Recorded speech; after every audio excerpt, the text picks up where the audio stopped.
6 दिसंबर 1992 की तारीख थी।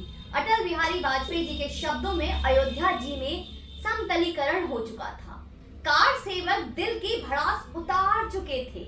बाबर के समलैंगिक मित्र बाबरी के नाम पर बना ढांचा गिर चुका था और रात के बज रहे थे 8। रेडियो पर तत्कालीन प्रधानमंत्री नरसिम्हा राव जी की आवाज गूंजी। भर्राई आवाज में प्रधानमंत्री बोल रहे थे कि मैं प्रधानमंत्री के हैसियत से ये वादा करता हूं कि उसी जगह पर जहां कल तक बाबर का प्यार आबाद था और आज समतलीकरण हो चुका है, हम फिर से वहीं पे मस्जिद तामील करेंगे।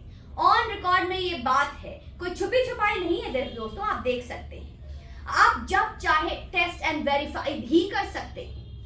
अयोध्या जी में जब राम लला बनाम बाबरी का शर्मनाक केस जब कोर्ट की फाइल में रोज तारीख पर तारीख पाता रहा, बहुजन समाजवादी पार्टी के सबसे वरिष्ठ नेता कांशी राम ने वहां सार्वजनिक शौचालय बनाने की बात कर मामले में चुटकी ली। अभद्रता की प्रकाष्ठा तो देखिए, इससे आप उसका अनुमान तो लगाइए। कांग्रेस में केंद्रीय मानव संसाधन विकास मंत्री अर्जुन सिंह ने अपने मंत्रालय का फंड एक नाटक करने वाली संस्था को दिल्ली में दिया, जिन्होंने अपने नाटक में अश्लीलता की सारी सीमाएं लांघ दी और नाटक दिखाया रामायण पर। रामायण में अश्लीलता, अब आप खुद ही समझ लीजिए, स्वयं अनुमान लगा लीजिए। बातें और भी है जो हम वीडियो में आगे करेंगे, किंतु अभी बस इन दो बातों के साथ आज के वीडियो की समाचार बता देती हूँ, विषय बता देती हूँ। राम मंदिर में हो रहे प्राण प्रतिष्ठा का न्योता हर राजनीतिक पार्टी के मुखिया को भेजा गया है। जब से बुलावे की चिट्ठी राम जन्मभूमि ट्रस्ट के माध्यम से पहुंची है, तब से हंगामा आरंभ है। कुछ तो एकदम से मना कर दिए हैं आने से, जैसे सीपीआईएम और सीपीआईएल, और कुछ को ना हाँ करते बन रहा है और ना ही ना करते बन रहा है। कल तक जो आंख नचाते हुए ये कहते थे कि मंदिर वही बनाएंगे लेकिन तारीख नहीं बताएंगे वाले जल्दी तारीख बताए। अब मंदिर के प्राण प्रतिष्ठा में सम्मिलित होने के लिए आए निमंत्रण वो भी तारीख के साथ अब ना हाँ बोलते हैं ना ना। समाजवादी पार्टी के अंदर तो अलग ही कथा है। जगत भाभी डिंपल जी तो कह रही हैं कि न्योता आया तो अवश्य जाएंगे और नहीं आया तो बाद में जाएंगे, लेकिन जाएंगे अवश्य। वहीं उनके पार्टी के एक सांसद है दोस्तों, शफीकुर रहमान वर्क उस दिन को अपना गम भुलाएंगे। स्थिति बड़ी अजीब है देश में विपक्ष की।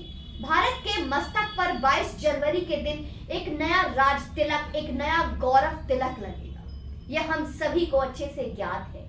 और राजनीति में होने का जो सबसे बड़ा लाभ मिल रहा है इन कृतज्ञ लोगों को, वो यही है दोस्तों कि उन्हें इस पुनीत तिथि में अयोध्या जी से बुलावा आया है। लेकिन दुर्भाग्य देखिए इनका कि इनकी बुद्धि कैसे फिर गई है। राहुल गांधी के रहबर friend, philosopher and guide Sam Pitroda को अलग ही उदासी है। उनका कहना है कि प्रधानमंत्री को विद्यालय, अस्पताल और दूसरी जगहों पर होना है, वो क्यों मंदिर मंदिर घूम रहे हैं। धर्म व्यक्तिगत विषय है।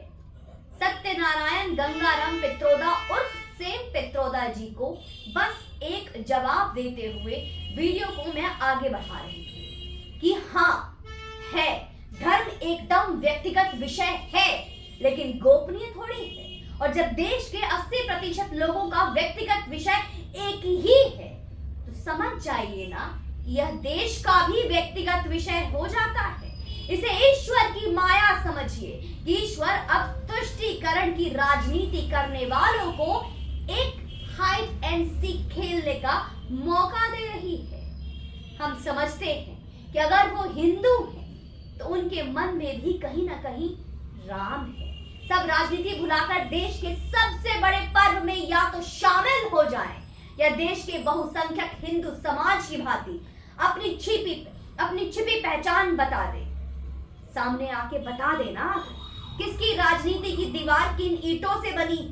ये बात देश जानता है, लेकिन देश के इतिहास का सबसे बड़ा दिन अगर आपको एक अवसर दे रहा है कि आप राजनीति को परे रखकर, किनारे रखकर अपने आराध्य को उनके जन्म स्थान में जाकर प्रणाम करें, तो आपको जाना ही चाहिए और अवश्य जाना चाहिए।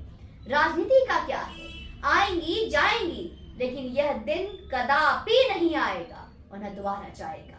सिर्फ एक मौका और फिर सबके सामने असली पहचान आ जाएगी। अभी भी मौका है। हम में से शायद ही कोई होगा जो ऐसे निमंत्रण की प्रतीक्षा में ना हो। जिसको भी मिल जाएगा वो दौड़ा दौड़ा जाएगा, लेकिन राजनीति करने वालों का ये सौभाग्य कहाँ है। उनका जीवन तो बस आगे के 5 साल देखने में बीत ही जाता है।